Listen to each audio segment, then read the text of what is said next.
Hello সবাইকে, আজকে দুপুরে অন্যান্য খাবারের সাথে আমার সাথে আছে হচ্ছে মুড়ি ঘন্ট। এটা কেমনে বানাইছি চলেন দেখে আসি।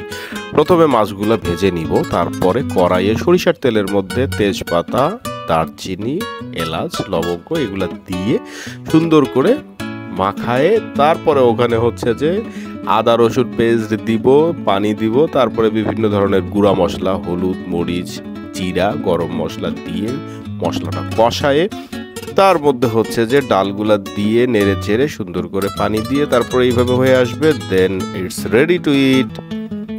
এখন খাবারের পালা। সব খাবারের সাথে এগুলো নিয়ে নিছি, বিশেষ করে হচ্ছে যে শাকের সাথে এই পরিঘন্ট, আর সেই সাথে মাছের মাথাটা ছিল আমার পাতে। দেন একদম দেশি লেবু রস দিয়ে মাখায়ে দেন হচ্ছে মুড়ি ঘন্ট। ওয়াও! এই রেসিপি একবার টেস্ট করে দেখতে পারেন, আমাকে অবশ্যই জানাবেন। টাটা।